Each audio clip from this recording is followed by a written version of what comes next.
prega porque ela é bíblica.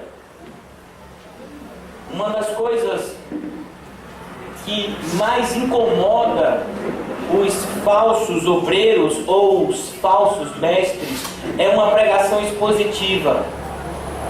É quando a gente pega um versículo bíblico, a gente contextualiza ele, a gente explica ele nos moldes bíblicos. Isso frustra os falsos mestres, porque eles ficam sem ter como desfazer aquilo que a gente diz. Por quê? Porque está na Bíblia. Então, como eles vão desfazer o que está escrito na Bíblia? Então, com esse intuito, muitas vezes, de tentar atingir os nossos ensinos, eles vão procurar atingir a nossa própria personalidade, para que, de alguma forma, eles consigam afastar as pessoas dos verdadeiros pastores e dos verdadeiros obreiros. Como o apóstolo Paulo chega a dizer nessa carta, ele diz: porque não é de se admirar que o próprio Satanás se travista de anjo de luz para enganar o povo. Não é de se admirar que Satanás tenha também os seus ministros que se disfarçam de ministros de justiça para tentar enganar as pessoas. Então o apóstolo Paulo, ele se vê na necessidade de falar acerca de si mesmo, e era o que o apóstolo Paulo menos gostava de fazer. Ele chama isso de insensatez, e ele diz: me suporte. Sabe, o apóstolo Paulo é agora levado pelo Espírito Santo a falar de si mesmo, uma coisa que ele não gostava de fazer. E como nós vimos, ele vai falar das marcas, de tudo aquilo que ele passou enquanto obreiro, enquanto servo do Senhor. Ele vai dizer que ele passou por naufrágio, ele passou por perigos na terra, no mar, perigo entre irmãos, entre falsos irmãos, perigo entre patrícios, entre gentios. O apóstolo Paulo passou privações. E finalmente no capítulo 12 ele nos narra duas experiências que parecem opostas, mas que são extremamente peculiares à vida de um cristão verdadeiro. Quanto mais ele cresce no Espírito, tanto mais aumentam os seus sofrimentos e as suas opressões. É isso que o apóstolo Paulo nos ensina quando ele narra a experiência que ele teve subindo ao terceiro céu, mas logo ao descer daquela experiência, ele já fala de um espinho na carne, que seria um mensageiro de Satanás que estava lá justamente para esbofetear, para humilhar ele de uma forma que ele não se exaltasse. Perceba que o Senhor age assim nas nossas vidas. É assim que é a vida de um cristão verdadeiro. E agora o apóstolo Paulo chega no final da sua defesa, concluindo esse capítulo 12 e já chegando ao final da carta, no capítulo 13, onde ele dá as informações finais que, se Deus quiser, falaremos na semana que vem, se assim o Senhor nos permitir. Mas hoje nós vamos falar acerca dessa parte final da defesa do apóstolo Paulo. Por isso intitulamos o sermão de hoje de A Defesa Final. Todos que encontraram o capítulo 12 de 2 de Coríntios, digam amém. Amém. Todos aqueles, o irmão Renato não está aqui hoje, mas eu vou fazer as vezes dele. Todos aqueles que estão felizes com Jesus, digam amém. Amém. Graças a Deus, não vale mentir. Versículo 11, amém? Amém. Tenho me tornado insensato, e a isto me constrangestes. Eu devia ter sido louvado por vocês, porquanto em nada fui inferior a esses tais apóstolos, e ainda nada sou. Pois as credenciais do apostolado foram apresentadas no meio de vós, com toda a persistência, por sinais, prodígios e poderes miraculosos. Porque em que tendes vós sido inferiores às demais igrejas, senão neste fato de não vos ter sido pesado? Perdoai-me por esta injustiça. Só até aí. Vamos orar. Senhor meu Deus, muito obrigado pela manhã de hoje. Mais uma vez, Senhor, nós nos prostramos diante de Ti, Senhor, agradecendo por tão grande graça que tem sido derramada a nosso favor, Senhor. Pai, rogamos que o Senhor continue a obra que começaste na nossa vida, Senhor. Nos faz nessa manhã crescer na graça e no conhecimento de Ti, que a Tua palavra ministrada nos santifique, nos lave e nos aproxime ainda mais do Senhor através do Teu Santo Espírito. É assim que nós oramos em nome de Jesus e nós dizemos amém. Graças a Deus. Agora, meus irmãos, logo depois da experiência que Paulo narra sobre o espinho na carne, ele começa a falar agora a respeito de si mesmo. E ele diz: eu tenho me tornado insensato, mas eu fiz isto porque vocês me constrangeram. Em alguns momentos vai ser necessário que nós falemos acerca de nós mesmos, mas isso não tem que vir da nossa própria vontade. Isso vem de um direcionamento do Espírito Santo, quando se faz necessário mostrar para as pessoas que nós somos diferentes do mundo, que nós não fazemos as coisas segundo o mundo, e muitas vezes vamos ter que testemunhar acerca do nosso modo de agir. E o apóstolo Paulo nos mostra que isso não é o normal do cristão, isso é algo anormal, isso é uma exceção na nossa vida, pois na nossa vida cristã nós estamos sempre apontando para Cristo, estamos sempre falando dele e exortando as pessoas a conhecerem ele, através muitas vezes das nossas vidas, das nossas pregações, mas o alvo das nossas pregações, dos nossos conselhos e das nossas conversas é sempre Cristo. Em alguns momentos se faz necessário que falemos acerca de nós mesmos, não no sentido de nos exaltar, mas de mostrar para as pessoas o poder de Deus de transformar a nossa fraqueza. O apóstolo Paulo diz na primeira carta aos Coríntios, se eu não me engano, no capítulo 15, versículo 10, ele diz: eu trabalhei mais do que todos os outros juntos, mas não eu, a graça de Deus que estava comigo. Por isso que ele mostra que é pela graça de Deus que ele é o que é e que ele faz o que faz. E ele continua: eu devia ter sido louvado por vós, porquanto em nada fui inferior a esses tais apóstolos, ainda que nada sou. Sabe? Há um tempo atrás eu estava conversando com uma pessoa da falsa igreja, de uma falsa igreja, por assim dizer, né? E eu estava tentando demonstrar para aquela pessoa que aquilo que ela estava aprendendo era errado. E a pessoa virou para mim e disse: olha, você não é metade do meu pastor. Eu falei: então ele deve ter uns 3, 4 metros de altura, deve ser por isso que você está dizendo. Realmente tem uns 74, sou baixinho, deve ser praticamente primo de Golias. Porque, na verdade, para essas pessoas, os grandes pastores são aqueles que, no linguajar, destilam óleo. São aqueles que olham e digam assim: meu filho, deixa eu lhe dizer, hoje no café da manhã você comeu ovo. Eu acho que você comeu ovo com pão, você pegou um ônibus, você desceu, foram exatamente 144 passos que você deu do ponto de ônibus para cá. E eis que te digo assim, ainda hoje fará coisas extraordinárias. E essas pessoas são tidas como grandes. Essas pessoas que destilam e que dizem assim: olha, eu vejo uma corrente no seu pé, o diabo está lhe pedindo de andar, mas hoje eu corto tudo. Então normalmente essas pessoas são tidas como super, sabe? São aquelas pessoas que às vezes chegam: eu não quero me gambar, mas hoje eu acordei 4 horas da manhã e rasguei em oração até 8. Não quero que vocês pensem que eu sou demais, mas eu só quero dizer assim que é o costume. Eu normalmente oro de 4 a 5 horas por dia, é assim que eu me sinto bem, né? Então essas pessoas, elas estão tidas como super por essas pessoas.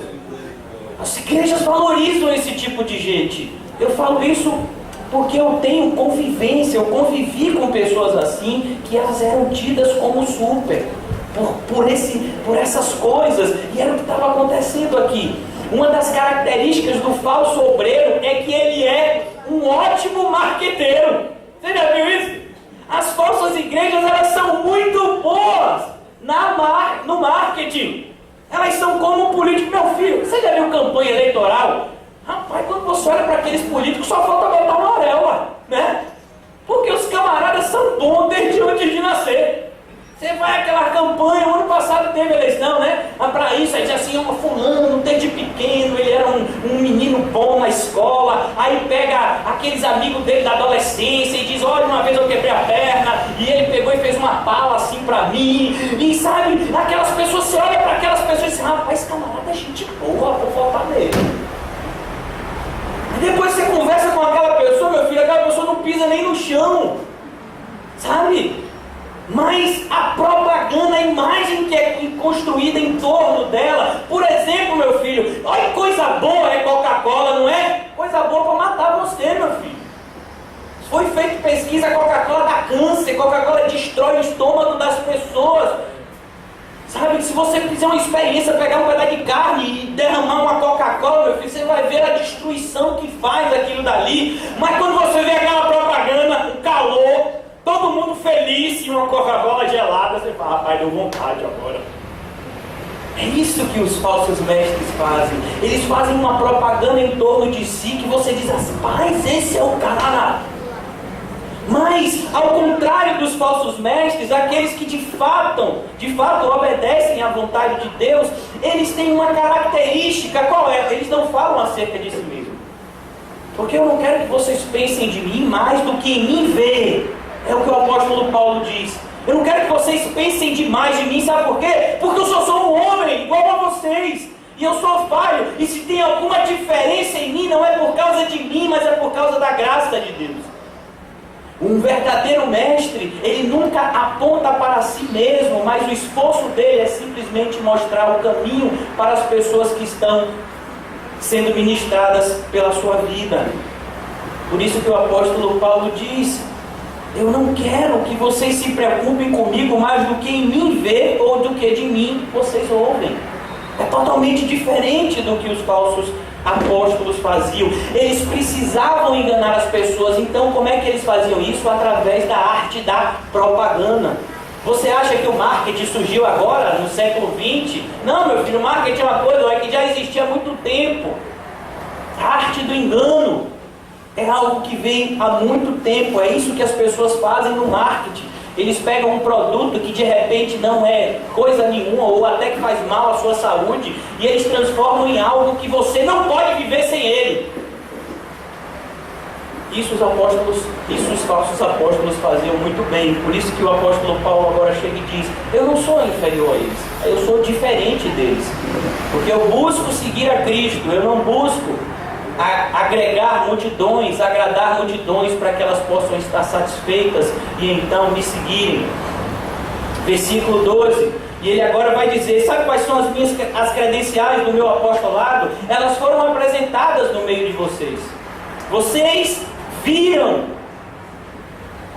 a prova do meu apostolado. Meus irmãos, uma das provas dos apóstolos eram os sinais e milagres que eram realizados por meio deles. Os apóstolos, eles têm um chamado que só é exclusivamente deles. Quando nós vemos lá em Efésios capítulo 4, que o Senhor chamou uns como apóstolos, outros como profetas, outros como evangelistas, outros como pastores e mestres, com vista à edificação da igreja. Meus irmãos, Cristo é a pedra fundamental, mas logo depois da pedra fundamental foi colocado um alicerce. Que alicerce é esse? Os apóstolos. É por isso que nós na igreja perseveramos na doutrina dos apóstolos. E para testificar acerca da doutrina que foi entregue a eles, foi lhe dado poder para realizar feitos miraculosos. Isso não significa que Deus não faça milagres ainda nos dias de hoje. Ele o faz. Mas era diferente na época dos apóstolos, porque esses milagres eram a testificação de que eles falavam uma doutrina que não vinha deles, mas que vinha da parte de Deus. Você vai ver isso, por exemplo, no início do livro de Atos, quando o apóstolo Pedro, se eu não me engano, e o apóstolo João, eles estão indo para o templo orar, e lá no templo tem um aleijado, e ele olha para Pedro e para João com o objetivo deles lhe darem alguma ajuda, alguma esmola. E Pedro diz, olha, eu não tenho nem ouro nem prata, mas o que eu tenho eu te dou, levanta e anda. E ali foi dada uma oportunidade para que Pedro pregasse acerca de Jesus, porque as pessoas começaram a ficar admiradas com aquela cura, e o apóstolo Pedro então diz, por que vocês estão admirados? Eu não curei ele com o meu poder, foi no poder de Jesus Nazareno, aquele ao qual vocês crucificaram. E então ele chama aquele povo a um arrependimento. E o apóstolo Paulo também era assim. Nas cidades onde eles passavam, muitos milagres eram realizados através da vida dele. Nós temos, por exemplo, na cidade de Listra, quando ele curou um aleijado.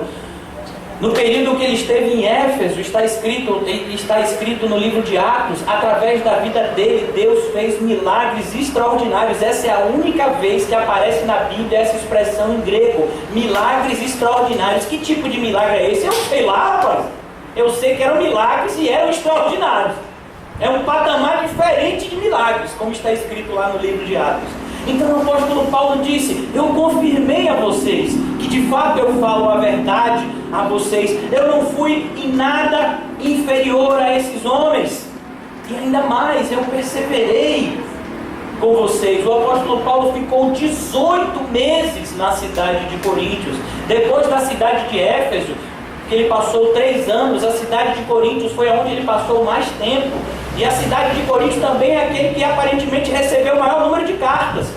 Porque nós temos na nossa Bíblia 2 cartas e existe pelo menos uma outra carta que se perdeu e que não foi achada, mas que Paulo fala acerca dela e nessas 2 cartas que houve uma terceira carta.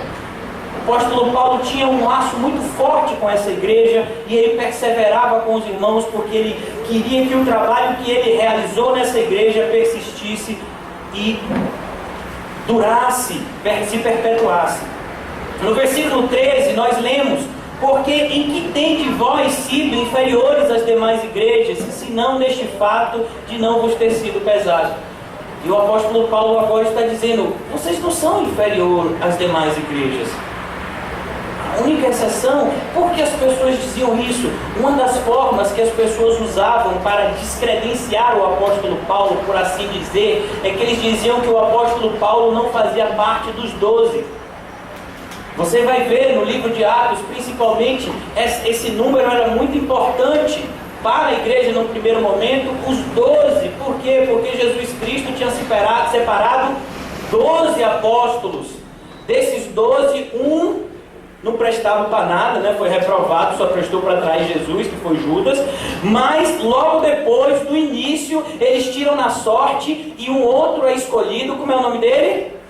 Matias, isso mesmo. Ele é tirado na sorte, ele é escolhido. E aí volta de novo o ciclo de 12 apóstolos. E agora aparece como que um abortivo, como está escrito em 1 de Coríntios 15, o apóstolo Paulo, o último dos apóstolos, por assim dizer.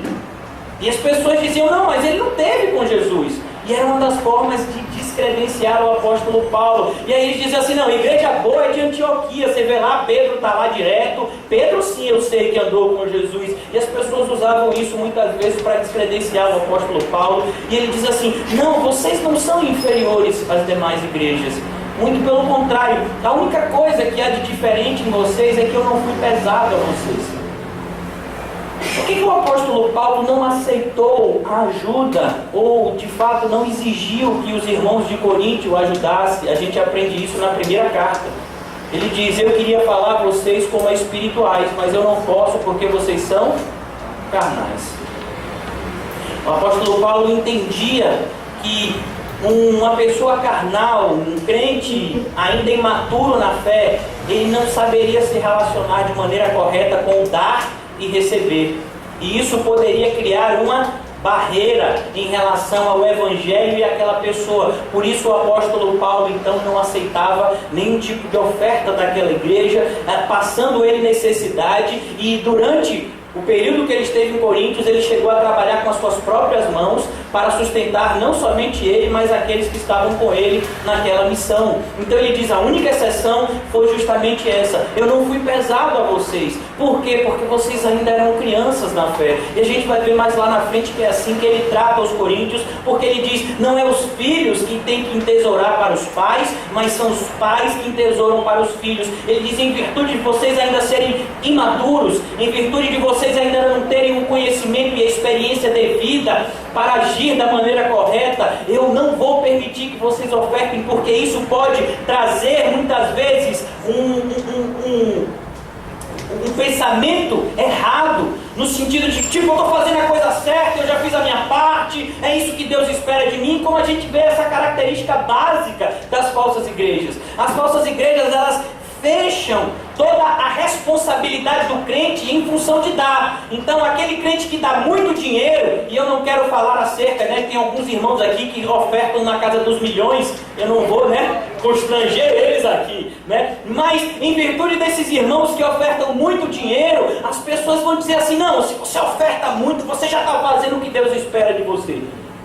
E não é assim, meus irmãos. A gente sabe que se você não ofertar o seu corpo primeiro, aquilo que sai do seu bolso não tem utilidade nenhuma. Você oferta primeiro o seu corpo vivo, santo e agradável a Deus, e depois você oferta o fruto das suas mãos. E o apóstolo Paulo queria ensinar isso para os irmãos, que não adiantava simplesmente eles pagarem alguma coisa, porque não é assim que as coisas são feitas. Como disse Jesus, você não pode colocar um remendo novo em vestes velhas, você não pode colocar um vinho novo em odres velhos, porque senão o remendo novo ele vai fazer maior ainda o rasgo. E o vinho novo em odres velhos vai fazer com que aquele odre ele se desfaça e você perca tanto o vinho quanto o odre.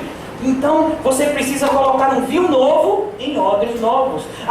Aqueles irmãos precisavam nascer de novo e crescer e amadurecer na fé, para depois que eles ofertarem a si mesmos ao Senhor, eles pudessem ofertar também ao crescimento da obra de Deus, ao crescimento do reino de Deus. E agora ele diz: perdoai-me por esta injustiça. Continua no versículo 14: eis que pela terceira vez estou pronto a ir ter convosco, e não vos serei pesado, pois não vou atrás dos vossos bens, mas procuro a vós outros. Meus irmãos, eu acho que tinha muita igreja que precisava desse versículo, porque tem lugares que são abertos justamente atrás do bem do povo. Há pouco tempo atrás teve um escândalo que saiu nos jornais a nível nacional sobre uma determinada igreja, se eu não me engano a sede seria em São Paulo, e o líder da igreja, os líderes conseguiam convencer as pessoas de que estava chegando um negócio do apocalipse, que um negócio de uma marca da besta. A única forma de você se livrar era você pegar tudo que você tem, viu, meu irmão? Vende a casa, o carro e traz aqui. A gente vai botar numa conta poupança, na minha conta poupança, e aí eu vou botar você numa fazenda. Nessa fazenda você vai ficar em segurança.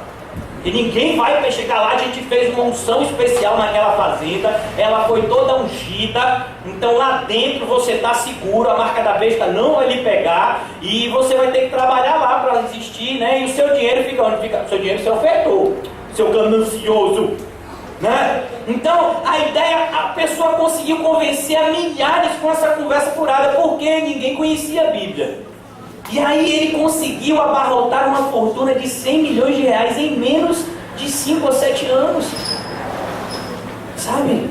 As igrejas são abertas por isso, meus irmãos. Quantas igrejas estão na justiça? Por quê? Porque convenceram. Você quer a sua cura? Olha para mim. Não olhe para os outros, olha para mim. Você quer a sua cura?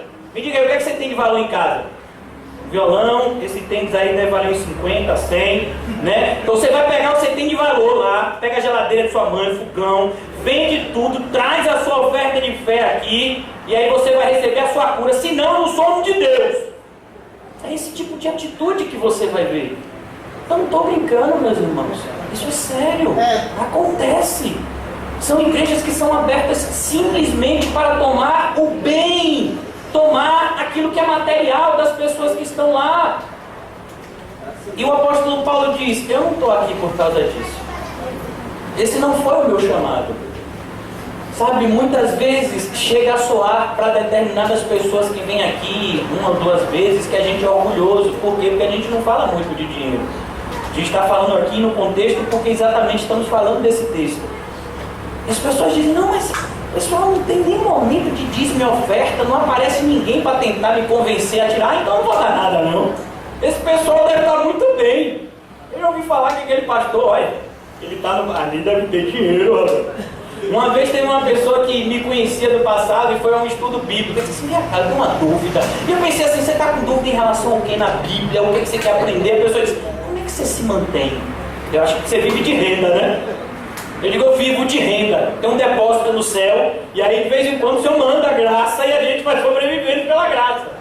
Porque a preocupação das pessoas não é a transformação que Deus fez na nossa vida. Vem cá, como é que você come, como é que você dorme, como é que paga a conta?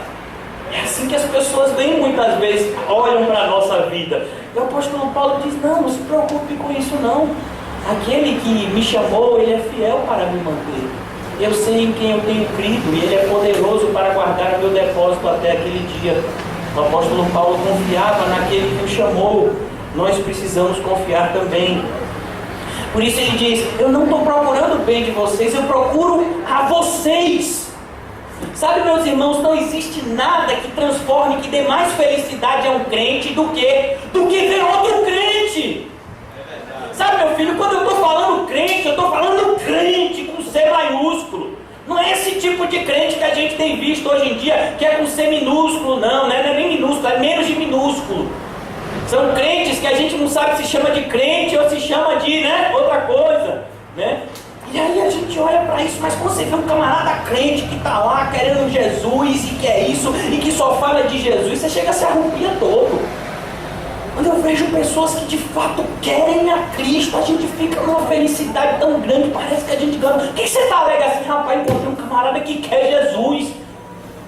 Porque a maioria das vezes você entra na igreja e está todo mundo preocupado, rapaz, em o que comer, em o que beber, o que vestir, a doença, não sei o que, vem cá, será que, vem cá, rapaz, e o Bahia ganhou mesmo? Como é que foi esse negócio? E o pessoal está na igreja, mas a preocupação é somente as coisas dessa terra. Mas quando você encontra pessoas que estão preocupadas em chegar ao reino de Deus, a gente fica o quê, criança? Alegre, não? Aleluia! E é isso que a gente busca. E Paulo diz, eu busco a vocês. Eu quero que vocês creiam e sejam transformados pelo mesmo Deus que eu criei e que me transformou. Não devem os filhos entesourar para os pais, mas os pais aos filhos. E é isso que Paulo está dizendo, meus filhos, vocês ainda estão, precisando crescer na graça e no conhecimento. Uma grande doença, uma epidemia que tem alastrado a igreja, meu filho, é o chamado ananismo. São os crentes que não querem crescer, eles só querem ficar naquele padrão. Por quê? Porque quando a gente cresce, a gente se sente mais responsável. À medida que nós vamos crescendo na graça e no conhecimento do Senhor Jesus, a responsabilidade com a obra de Deus, a preocupação com a igreja que a gente congrega e com outras igrejas vai aumentando na nossa vida, vai aumentando, e tem gente que não quer isso. Então ele quer ficar naquele padrão. É o pessoal que às vezes chega assim, pastor, qual é o mínimo necessário que eu preciso fazer para ir para o céu? Minha cara, eu preciso ir quantas vezes para a igreja? Quanto é que eu preciso botar ali naquela caixinha? Eu quero saber o mínimo. Qual é o mínimo necessário que eu preciso fazer para o céu? Esse é o tipo de visão da maioria das pessoas que estão dentro da igreja. Meus irmãos, o ministério cristão é um ministério de excelência. O Senhor não aceita 50%, 60%, 70%, 80%, 99%. Ou é 100% ou não é nada. Em Lucas 14:33 ele diz, todo aquele que não renuncia a tudo para me seguir não pode ser o meu discípulo. Por isso, meus irmãos, é tão triste a realidade hoje em dia. São aquelas pessoas que são chamados crentes parciais. Eles agem com Jesus como se a vida deles fosse esse gaveteiro aqui. E Jesus é apenas uma das gavetas, que ele abre normalmente dia de domingo, depois ele fecha. Mas, meus irmãos, a Bíblia diz que aquele que não nascer de novo não pode ver o reino de Deus. Se você não for refeito, se você não foi recriado, se tudo na sua vida não mudou, assim como as suas motivações, nada adianta. Por isso que muitas vezes nós olhamos para as pessoas que passam 10, 15, 20, 30 anos na igreja e que são a mesma pessoa do primeiro dia que elas entraram.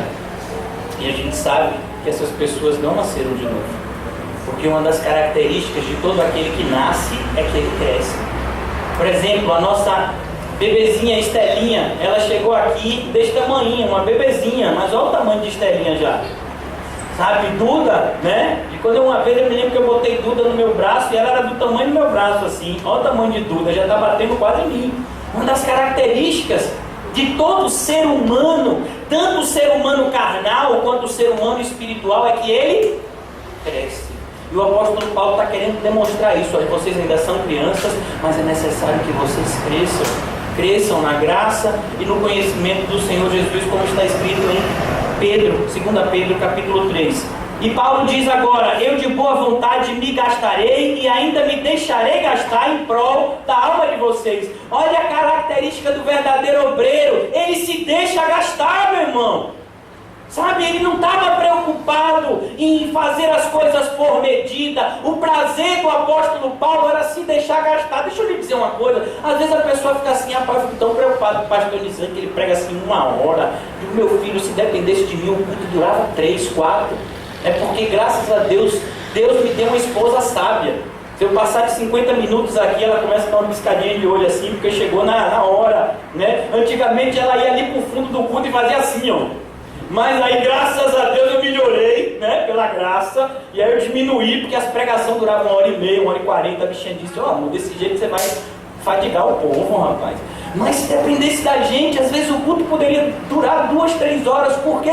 Porque quanto mais a gente fala do Senhor, tanto mais o nosso coração se alegra. Por isso que Paulo diz, eu deixo me gastar. Isso, sabe, muitas vezes a gente vai pregar em determinados lugares e a gente não recebe nada, a gente ainda paga para pregar. É assim que acontece na maioria das vezes. Por quê? Porque é um prazer para a gente que as pessoas conheçam a Cristo. A gente sabe que a realidade é tão triste, meus irmãos. Muitos são chamados, poucos são os escolhidos. Na parábola do solo, o Senhor nos mostra uma realidade de que 4 tipos de solo, somente um solo frutifica. Muitas vezes a gente prega o Evangelho e prega aqui mesmo, nessa igreja tão pequenininha, mas aqueles que estão aqui desde o começo sabem que já passaram por baixo mais de 1000 pessoas. E se a gente for contar quantos membros a igreja tem hoje, eu creio que não chega a 30 ou 40. Por que essa triste realidade? Porque nos últimos dias as pessoas não suportariam a sã doutrina. A sã doutrina é algo que não faz amigos. A sã doutrina faz novos crentes. E isso é algo muito raro nos dias de hoje, porque muitos são chamados, como eu disse, poucos são os escolhidos. Paulo diz, se mais vos amo, serei menos amado. E ele estava dizendo, quanto mais eu demonstro amor por vocês, menos vocês me amam. E é justamente assim. Uma vez eu conheci, né, um amigo meu, quando eu ainda era do mundo, era um amigo meu advogado. E a esposa dele ligou. A gente estava era tipo um barzinho, uma acarajé que ficava perto do escritório de advocacia. Era uma sexta-feira, a esposa dele ligou e disse assim, você está onde, amor? E ele disse, eu estou na rua. Não, aonde na rua, amor? Qualquer lugar que não seja a casa, mulher, estou na rua. Aí eu fiquei olhando assim para ele, eu falei, rapaz, que delicadeza, né? Coisa sutil. Ele disse, olha, a gente tem que tratar assim, porque senão ela monta. Você já sabe, né? Aprenda comigo. E o mundo entende mais ou menos desse jeito. Se você tratar as pessoas bem, o que acontece? Diga aí, a monta na gente, rapaz. Mas pastor, vou dizer uma coisa para o senhor, vários já chegaram. O senhor é muito bestinha. O pessoal se aproveita, de vez em quando você tem que dar uma chegada, porque senão o pessoal amonta. E Paulo estava dizendo isso, tanto mais eu amo vocês, eu sou menos amado por vocês. Por quê? Porque o ser humano carnal age desse jeito. Quando você se coloca disponível, as pessoas dizem não tem valor. Mas quando você vai, olha, para agendar comigo é um mês. Rapaz, esse pastor é nota 10, você viu aí, ó? Para conseguir uma agenda com ele é um mês. Para conseguir falar com ele é igual médico. Se você marca um médico e tem, não, tem um horário, tem de manhã e de noite. Esse médico não deve ser bom não, viu? Tem hora, qualquer hora eu estou marcando com ele. Agora se você liga para o médico e diz assim, só tem consulta daqui a 2 meses. Esse deve ser bom. Esse é o cara. O entendimento das pessoas na carne é justamente esse. Quanto mais eu amo vocês, menos vocês me amam de volta. Por quê? Porque vocês acham que eu sou desprezível justamente porque eu estou disponível. Porque eu não coloco restrições. Pois seja assim, eu não vos fui pesado, porém sendo astuto vos prendi com dolo. Porventura vos explorei por intermédio de algum daqueles que vos enviei. Roguei a Tito e enviei com ele outro irmão, porventura Tito vos explorou. Acaso não temos andado nós mesmos, no mesmo espírito? Não seguimos as mesmas pisadas? Perceba o que o apóstolo Paulo está dizendo, tanto ele quanto aqueles que andavam com ele seguiam a mesma pisada, seguiam o mesmo caminho. Paulo quer mostrar que existem 2 grupos bem distintos dentro da igreja física. São os verdadeiros obreiros e os falsos obreiros. Eles estão lá. O apóstolo Paulo não dá esse aviso somente à igreja de Coríntios, mas é um aviso que ele dá normalmente a todas as igrejas. Na igreja de Éfeso ele deu também esse aviso. No capítulo 20 do livro de Atos, o apóstolo Paulo está se despedindo da igreja de Éfeso e ele está dizendo, olha, eu quero avisar os irmãos, e eu falo isso com muita tristeza no meu coração, que eu tenho certeza que vai acontecer isso quando eu sair daqui. Vão entrar falsos mestres, lobos disfarçados de ovelhas, tentando desviar o rebanho, e dentro de vocês vão surgir homens falando coisas que não deveriam dizer, tentando também dispersar o rebanho. Tomem muito cuidado, saibam que eu estou avisando que essas coisas vão acontecer. Perceba que essa é uma realidade. Isso é algo que Deus permite para que a nossa fé seja provada e de fato nós demonstremos que nós estamos firmados na rocha que é Cristo. Todo crente precisa ser provado para então ser aprovado. E uma das maiores provas que a gente passa em relação à verdade, em relação àquilo que de fato nós precisamos guardar e aquilo que nós precisamos repelir. Por isso que o apóstolo Paulo diz: olha, prove as coisas, retenha o que é bom e jogue fora aquilo que não presta. O apóstolo Paulo vai dizer em uma das suas cartas a Timóteo que determinados homens, ele diz: foge desses homens, eu quero que você vá bem para longe. Não se aproxime desse pessoal, porque senão eles vão engabelar você. Não dê ouvidos a esse povo. Mas ele diz: mas existe um grupo que anda nas minhas pisadas. E ele dá o exemplo aqui de Tito e de outro irmão que ele havia enviado. Veja como as características do obreiro aprovado é uma característica que faz parte. Todo obreiro aprovado tem as mesmas características. Por quê? Porque todos eles estão debaixo do mesmo Espírito. É o mesmo Espírito que encheu o apóstolo Paulo, que hoje, pela graça de Deus, faz com que a gente pregue essa ministração. Todo pastor bíblico, todo homem de Deus, ele está debaixo do mesmo Espírito Santo que fez com que Pedro pregasse o sermão lá na igreja, que Paulo ensinasse tantas coisas, que Apolo fosse um dos maiores pregadores lá. Todos esses grandes homens de Deus, eles estavam debaixo do mesmo Espírito que nós, e hoje nós devemos seguir também as suas pisadas, porque o caminho é um só, ele é estreito e ele é único. Agora, meus irmãos, concluindo, ele diz no versículo 19: há muito pensais que nós estamos nos desculpando convosco. Falamos em Cristo perante Deus e tudo, amados, para a vossa edificação. Paulo está dizendo: meu filho, eu estou dizendo isso não é para me desculpar com vocês, não. Eu estou falando isso porque Deus está mandando. Sabe, meus irmãos, uma das características do homem de Deus é que ele não está aqui para agradar o mundo, ele está aqui para agradar a Deus. Esse é o diferencial. Por isso que Paulo está fazendo essa defesa que se iniciou no capítulo 10, quase 2 capítulos ele está se defendendo, e aí no final dessa defesa ele diz: eu não estou fazendo isso por causa de vocês, não. Eu estou fazendo isso por causa de Deus. Sabe por quê? Porque ele sabe que independentemente do que ele está falando, ainda vai ter muita gente que vai dizer que nada, a pessoa é um mau caráter, o ensino dele não vale nada. A gente sabe que o fato de você se defender biblicamente não vai fazer que as pessoas gostem de você. Na maioria das vezes vai fazer que elas deixem de gostar menos de você. Por isso que o apóstolo Paulo deixa bem claro isso. Eu não estou me desculpando com vocês. Não é isso que eu estou fazendo. Eu estou falando em Cristo perante Deus. Paulo diz: eu estou falando em Cristo. Ele está dizendo, é uma expressão que se usa, como por exemplo meu irmão José, que está vestido com essa roupa de linho finíssimo. Olha que coisa, rapaz. Deus faz isso. Então ele está vestido com essa roupa de linho finíssimo. Essa expressão, ele está encamisado. Essa camisa está cobrindo ele. Então quando você fala eu estou em Cristo, significa que você está vestido com Cristo, ou vestido com a justiça que Cristo alcançou por você. Essa é uma expressão que Paulo gostava muito de falar, e você vai ver de maneira recorrente nas cartas paulinas, que é a expressão em Cristo, no sentido de que nós estamos cobertos por Cristo. Quando Deus olha para nós, Ele não enxerga a nossa injustiça, mas Ele enxerga a justiça que Cristo alcançou para nós. E ele diz: eu estou em Cristo perante Deus. Todo pregador, meus irmãos, quando eu falo é todo pregador bíblico, ele quando sobe no púlpito, ele se treme todo. Tem gente que diz: pastor, o senhor não se treme não? Meu filho me treme todo por dentro. Por quê?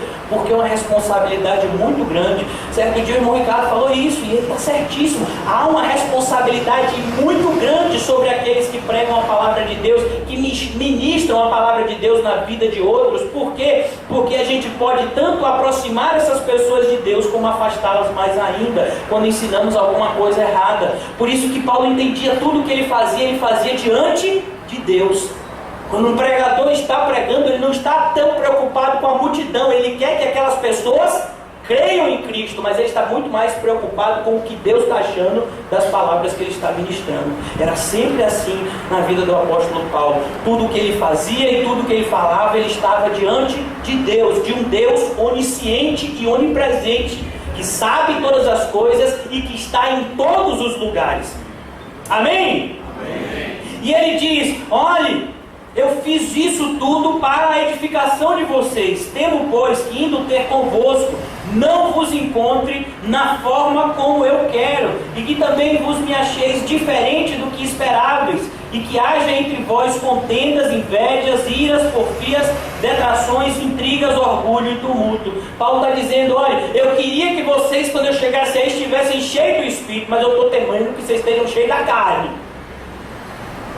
Quando mesmo Paulo escreve a carta aos Gálatas uma vez, eu acho que foi ontem, né? O irmão Renato estava falando, disse assim: rapaz, teve um dia que ele trouxe uma pessoa aqui para a igreja, e um convidado dele disse: rapaz, esse pastor só fala de Paulo, que esse Paulo, rapaz? Paulo, ele é o responsável por a maior parte do Novo Testamento, por isso que a gente fala tanto dele, né? Você vai ver, a maioria das cartas foi escrita por ele, e é por isso que a gente fala tanto dele. E Paulo ele escreve a carta aos Gálatas, e ele vai dizer que existem duas coisas: existe o fruto do Espírito e existem as obras da carne. E ele coloca essas duas realidades como opostos. Você que tem o fruto do Espírito, você não anda nas obras da carne, mas quem anda nas obras da carne normalmente não tem o fruto do Espírito. E o que ele estava querendo mostrar para essa igreja é justamente isso: eu temo, quando eu for ter com vocês, eu não vejo vocês andando no Espírito, mas eu vejo vocês vivendo na carne ainda. E esse não é o objetivo de sermos crentes, mas os crentes devem viver cheios do Espírito Santo, produzindo o fruto do Espírito, que é amor, paz, alegria, bondade, benignidade, longanimidade, mansidão, fé e domínio próprio. Paulo diz: contra essas coisas não há lei. É isso que o Espírito Santo faz na nossa vida. Mas as obras da carne são normalmente essas aqui. E ele vai dizer: contendas, invejas, iras, porfias, detrações, intrigas, orgulho, tumultos. Ele está dizendo: é isso que está acontecendo no meio de vocês. A igreja de Corinto estava sendo tão carnal que um dos momentos mais especiais da igreja, a gente faz aqui normalmente todo domingo, é o que a gente chama de Santa Ceia. Eles estavam fazendo esse momento para a maldição deles mesmos. A Santa Ceia, normalmente ela era antecedida por uma festa ou por uma celebração que eles faziam todo domingo, todo primeiro dia da semana, chamada de festa ágape, ou festa do amor. É isso que significa em grego a palavra ágape ou agapau. E aquela palavra aquela festa era assim: cada pessoa trazia um prato, uma comida, uma bebida, segundo a sua necessidade. Eles sentavam em mesas, eles celebravam, eles ouviam pregações, e no final daquela festa, como ponto máximo daquela festa, eles ceiavam. Eles repartiam pão e bebiam do cálice, lembrando da morte e da ressurreição do nosso Senhor. E Paulo está dizendo: quando vocês se reúnem, em vez de vocês se unirem, vocês têm feito o quê? Panelinha. Então, por exemplo, eu vou ficar na mesa de quem? De irmã Nízia, de irmã Eliane. Você acha que eu vou ficar na mesa de... Não vou dizer nome de ninguém que não cozinha bem aqui, né? Não vou nem dizer que Mizinha é uma dessas, né? Coitadinha da bichinha, rapaz. Ela tem muitos dons, mas a culinária não é um deles. Então, exatamente, ainda, nota 10, né? Isso, buscar os melhores dons, aleluia. Então, meus irmãos, aí a pessoa diz assim: eu vou pegar logo a mesa de irmã. Você já viu, tem igreja que quando você chega, a igreja está vazia, mas as cadeiras estão cheias de Bíblia. É aquele pessoal que chega, normalmente o camarada chega com um caderno de 10, aí ele sai botando na cadeira, diz assim: mas quem é que vai sentar aí? Não, o pessoal que vão marcar lugar, sabe? Porque eles querem sentar todo mundo pertinho. Para quê? Para conversar. Você acha que eles estão sentando pertinho para um ajudar o outro? Não é nada, meu filho. Aqueles camaradas que sentam pertinho, olha, não presta atenção no culto não, fica só batendo papo. E eles marcam o lugar tudo pertinho. E era assim que eles faziam na igreja de Coríntios. Eles pegavam determinada mesa. Não, aqui é da galera que traz muita comida. Vamos ficar todo mundo reunido. E o pessoal que tinha pouco dinheiro, eles ficavam naquela mesinha, meu filho, que tinha nada. Tinha no máximo um biscoito creme cracker, né? Aquele que se esforçou demais, comprou um pacotinho de creme cracker para poder dividir com os irmãos. E era essa desunião que estava existindo lá na igreja de Coríntios. E o apóstolo Paulo repreende eles duramente lá em 1 de Coríntios capítulo 11. E ele está dizendo, vocês deviam estar juntos, mas vocês ficam com esse negócio de panelinha, rapaz, esse negócio de crente não, cresce, rapaz. E aqui ele está dizendo a mesma coisa. Quando eu chegar até vocês, eu quero que vocês estejam dando frutos. E não que vocês ainda estejam agindo como meninos, mas ajam como homens e mulheres de Deus. Amém? Amém. Graças a Deus. Esse mês de setembro, ou início de outubro, a gente vai fazer o chamado dia D. Vamos celebrar 4 anos de igreja, né? Até aqui nos ajudou o Senhor Ebenezer. A gente achou durante todos esses anos que não ia chegar aos 4. Assim como às vezes a gente pensa que não vai chegar aos 5, né? Porque todos os meses são muito difíceis para a gente, tanto financeiramente quanto espiritualmente. Mas o Senhor nos ajudou e estamos indo para 4 anos. E esse mês ou no próximo, né, vai depender da nossa diretoria administrativa e executiva, né, nós vamos organizar o dia D, que nós fazemos uma espécie de festa ágape, onde as pessoas trazem e a gente passa o dia reunidos, celebrando, se alimentando e conversando em comunhão. Amém? Amém. Estejam orando por isso. E no versículo 21, concluindo essa passagem, receio que indo outra vez, o meu Deus me humilhe no meio de vocês, e eu venha chorar por muitos que outrora pecaram e não se arrependeram da impureza, prostituição e lascívia que cometeram. O apóstolo Paulo está dizendo, se tem uma coisa que me faz triste, é quando uma pessoa que estava no caminho se desvia do caminho. Isso é uma realidade para a gente. Às vezes o pessoal chega e diz assim, rapaz, aquele camarada que congrega lá na igreja de vocês, rapaz, não quero falar mal dele não, né? Mas só misericórdia. Então quando às vezes a gente tem informações negativas, a gente fica tão triste. É o oposto do que a gente vê na carta de João, uma das cartas de João, quando ele diz assim, eu fiquei sobremodo alegre em saber que os teus filhos andam na verdade. Então quando a pessoa diz assim, rapaz, sabe Rodolfinho, rapaz? Está crente no Senhor. Você precisa ver, rapaz, como é que ele está. A gente fica o quê? Como dizem minhas filhas, se achante, né? Mas quando diz assim, mas sabe aquele pessoal, rapaz, precisa ver. Quando sai da igreja parece que é assim. Quando entra na igreja, bota um negócio de uma roupa de ovelha. Aí quando sai da igreja, abre a roupa de ovelha, tira, meu filho, sai um lobo de dentro. E só misericórdia. Sabe? Às vezes eu encontro com as pessoas que dizem, pastor, fulano na sua frente parece um anjo, mas quando sai um demônio, né? Então a gente fica envergonhado quando a gente sabe esse tipo de coisa, porque não é isso que a gente espera dos cristãos. O que a gente espera, tanto da nossa própria vida, quanto da vida daqueles que estão ao nosso redor, é que nós estejamos todos seguindo a Cristo Jesus. Ele é o nosso referencial. Amém, meus irmãos? Então, vocês acham que eu já concluí? Não! Agora a gente vai, em homenagem, né, aos irmãos, nós vamos trazer um resumo de 1 de Coríntios 10, 11 e 12, dessa defesa de Paulo. O que é que a gente pode extrair? De tudo que ele falou nessas últimas semanas, eu acho que já tem umas 4 semanas que a gente tem falado desses capítulos 10, 11 e 12, e eu trouxe aqui 5 apontamentos que vão fazer com que a gente vá para casa refletindo acerca da nossa própria vida, o que a gente pode extrair dessa defesa do apóstolo Paulo. Sabe, uma das coisas que mais ficam evidentes nas defesas de Paulo, no que ele fala em 10, 11 e 12 de 2 de Coríntios, é justamente o relacionamento do crente com a palavra sofrimento. A maioria de nós não quer sofrer. A gente não quer sofrer dor de cabeça, a gente não quer sofrer unha encravada, a gente não quer sofrer decepção amorosa, a gente não quer sofrer problema financeiro, a gente não quer sofrer goteira, é coisa ruim, né? Goteira. A gente não quer sofrer, sabe, tantas coisas, alergia também é coisa ruim, febre, virose. Então todo tipo de adversidade a gente queria que passasse longe. É por isso que a gente gosta das receitas, né? Mas a gente sabe que receita de bolo não costuma funcionar na vida de um cristão verdadeiro. O sofrimento, ele é um elemento extremamente usado por Deus para trazer maturidade para os seus filhos. Por isso, meus irmãos, a primeira coisa que a gente aprende dessa defesa de Paulo é quando ele revela a condição espiritual dele. Perceba que o apóstolo Paulo não se coloca como um supra-sumo, ele se revela como um homem como nós.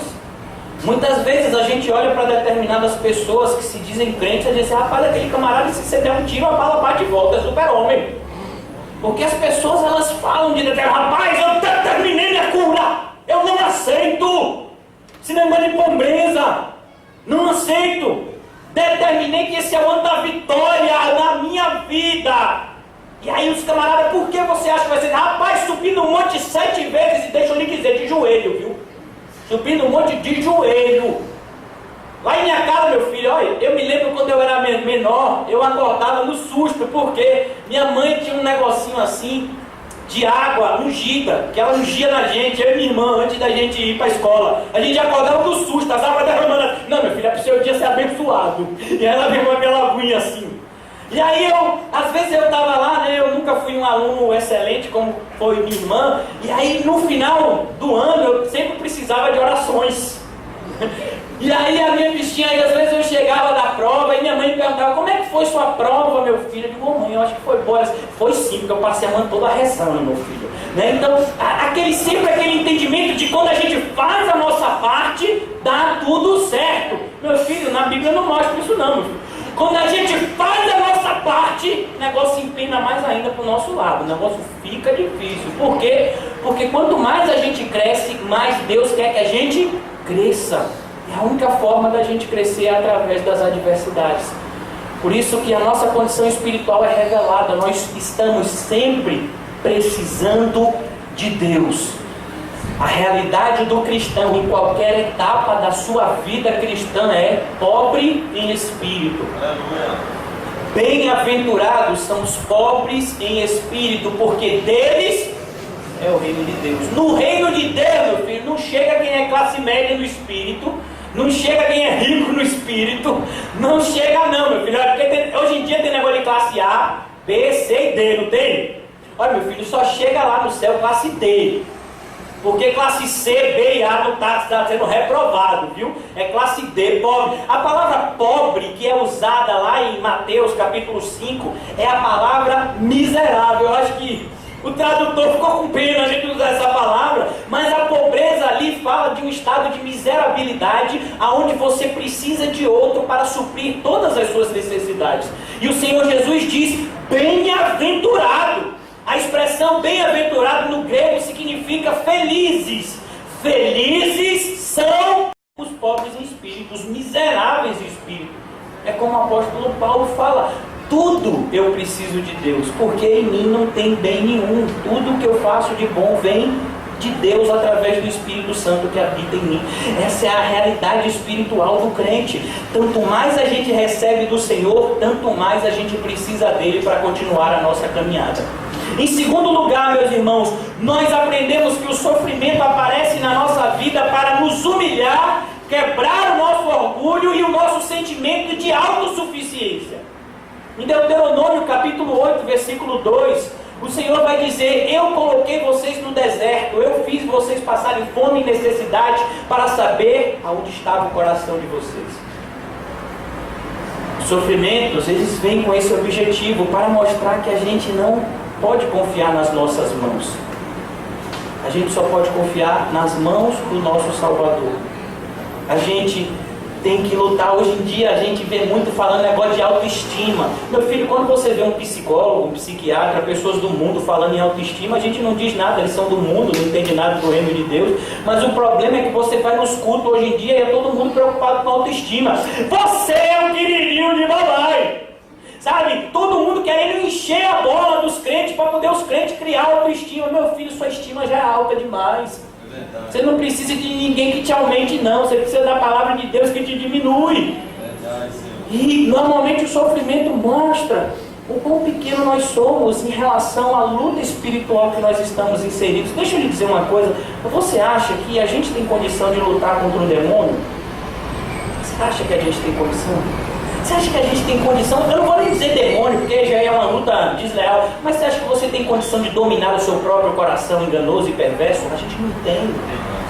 Por isso que a gente precisa dessa ajuda do Senhor. E através desse sofrimento que Ele nos mostra o quão pequenos nós somos, o quão nós precisamos dele. Por isso que Paulo diz, é na fraqueza que Deus me faz forte. Eu me glorio nas minhas fraquezas, porque é através delas que o Senhor me mostra a sua força e o seu poder de me transformar.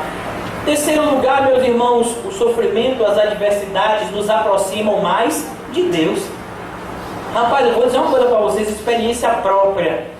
Eu nunca orei tanto, sabe? Nunca tive uma oração tão profunda quanto no dia que eu fui internado numa aliança recentemente com pedra no rio. A mulher me perguntou assim, vem cá, de 1 a 10, qual é a nota da dor que você está sentindo? E eu pensei assim, pode dizer 11, né? Mas eu disse assim, não, eu tenho que dizer que sou homem, então é 8. E eu doido para dizer 11, né, mano? Eu tenho que dizer que eu sou homem, que sou crente, né? Mas uma dor tremenda. E eu estava ali, ô Senhor, meu Deus, eu sei que o Senhor quer para me aproximar de Ti. Não vou nem pedir que o Senhor me cure, nem que nada, mas Senhor, diminua um pouquinho o negócio aqui. Então, a nossa dor, o nosso sofrimento faz com que a gente busque a Deus. Olha, meus irmãos, eu vou dizer uma coisa. Sabe qual é a fase que a gente mais ora, meu irmão? É na fase de começo de ano.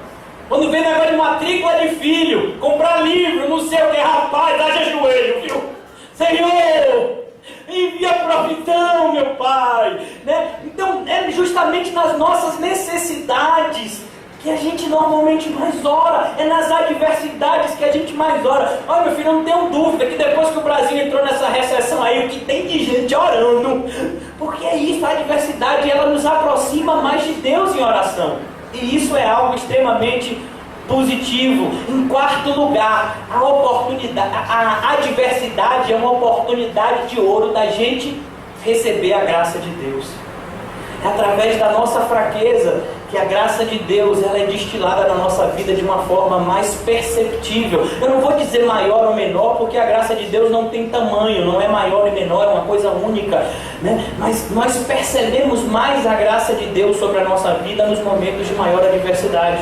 Quando nós estamos passando por lutas tremendas e nós sentimos o alívio do Espírito Santo nas nossas vidas, a mão de Deus nas nossas vidas, nós percebemos sobre as nossas vidas a dispensação da graça do Senhor. A adversidade faz com que a gente sinta de uma maneira mais perceptível essa dispensação da graça. E em último lugar, a gente aprende que essas adversidades têm o objetivo prioritário de nos aperfeiçoar. É isso que a gente vê na carta de Tiago. Tiago diz, fique feliz quando passar por todo tipo de provação, porque quando você passar por essa provação, você vai ser aperfeiçoado, e você precisa chegar até um estado de ser perfeito e íntegro e nada faltoso. Deixa eu lhe dizer mais uma coisa, na sua Bíblia pode ter a palavra perfeito, mas a palavra perfeito em grego não fala de uma pessoa que não tem nada a se corrigir, mas fala de uma pessoa amadurecida, experiente. Então a adversidade ela nos transforma em crentes maduros, experientes, preparados para toda boa obra. E isso só acontece na vida de um cristão que passou por muita adversidade. Experiência cristã não é algo que se acha nos livros. Experiência cristã não é algo que você acha em muito ou pouco tempo de igreja. Experiência cristã é algo que você só aprende nos sofrimentos. É por isso que você vai ver gente de 30, 40 anos de igreja que não tem experiência de gente com 1 ano de CCBR. Né? Por isso é comum a gente ouvir, pastor, depois que eu entrei aqui, o negócio tudo empenou pro meu lado, graças a Deus. Significa que Deus está fazendo com que você amadureça. Graças a Deus. E esse é o relacionamento que o cristão desenvolve agora com o sofrimento através da palavra de Deus.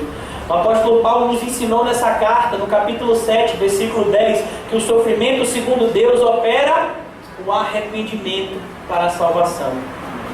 Esse sofrimento é a testificação de que o nosso Pai está nos corrigindo para o nosso próprio bem.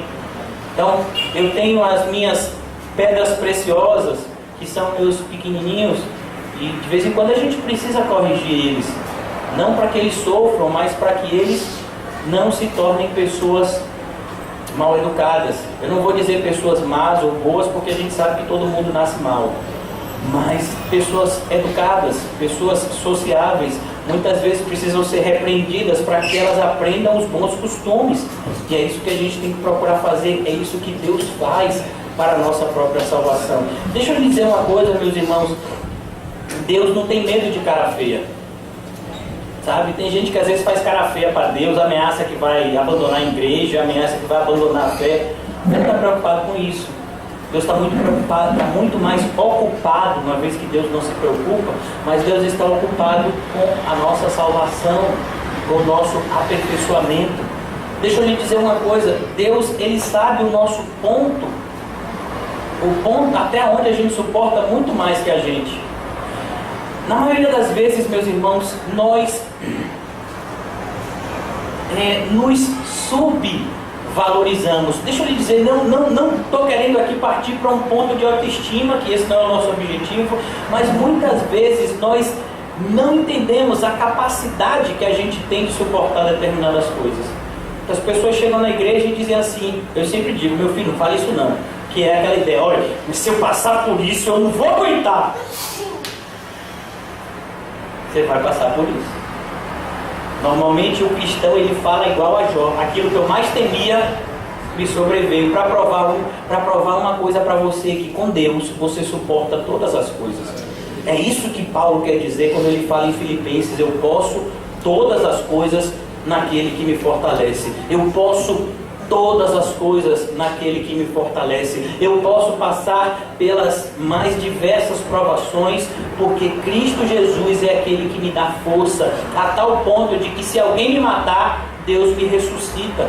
Meu filho, outro dia eu estava vendo um filme de ação, os homens estão conseguindo ressuscitar, você já viu? Quando o negócio do coração para e tem aquele negócio da diz, você já viu? Assim, uma massagem cardíaca, né? E o coração volta a bater. Imagine, rapaz! O homem trazendo uma vida, mas tem aquele negócio de eletrochoque, você já viu também? Faz dá o choque, faz em volta. Imagine Deus. Será que Deus não tem essa capacidade também? Que se acontecer alguma catástrofe com a gente e por acaso a morte chegar e bater, Deus vai dizer, não, a morte, sai daqui, é meu. Vai voltar a viver. É isso que o apóstolo Paulo diz no início dessa carta. Ele estava passando por uma experiência que a gente não sabe ao certo porque ele não descreve, mas ele disse que ele já via a morte chegando diante dele, e ele viu que era uma prova maior do que ele podia suportar, mas sabe o que foi que trouxe alento ao coração dele? Ele diz, eu tenho um Deus que ressuscita os mortos. Eu estou aqui, ainda que neguinho me mate, se degolar minha cabeça, Deus cola de novo, porque Deus pode tudo. E é isso que a gente tem. Nesse sofrimento a gente aprende a se relacionar com um Deus onipotente.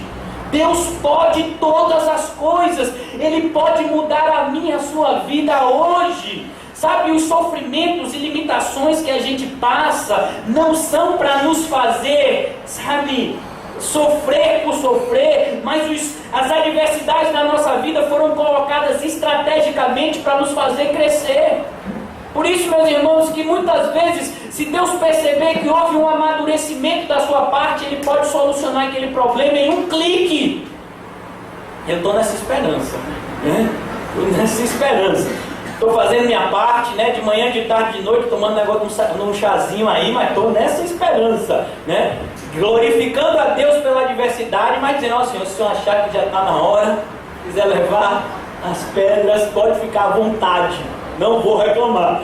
Então, a ideia é essa. A gente aprende a se relacionar com o sofrimento, não como um bicho papão, mas como algo que está na nossa vida para nos fazer mais forte. Há um tempo atrás eu vi um filme que falava de um dos maiores atletas que existiram na Índia. E ele foi um dos maiores corredores do mundo na época lá dos anos 50. E o treinamento dele, normalmente, quando ele ia correr, neguinho amarrava na cintura dele pneu de carro, para ele correr com aqueles pneus de carro. Hoje as pessoas fazem algo parecido nos treinos de jogador de futebol, normalmente armam aqueles elásticos, né? E aí você vai correndo com o peso assim nas costas, para poder, para quê? Para na hora que você for correr, você correr, olha, sem aquele peso, você correr rapidinho. E é isso, esses sobrepesos que estão, e às vezes a gente se sente tão pesado, isso é para tornar a gente o quê? Mais forte. Na hora da luta, na hora da batalha, na hora que a gente estiver lá face a face com o demônio. A Bíblia vai dizer lá em Jeremias: Jeremias, se você está se queixando, correndo com homens, o que você fará quando você for correr com os cavalos? Você não foi chamado para ter uma vida como as pessoas dessa terra. Você foi chamado a um padrão de vida muito superior às pessoas que estão lá fora. Por isso que nós precisamos entender a nossa responsabilidade e agir de acordo com essa responsabilidade que nos foi imposta. Eu tenho certeza que no término dessa pregação de hoje nós vamos sair diferente.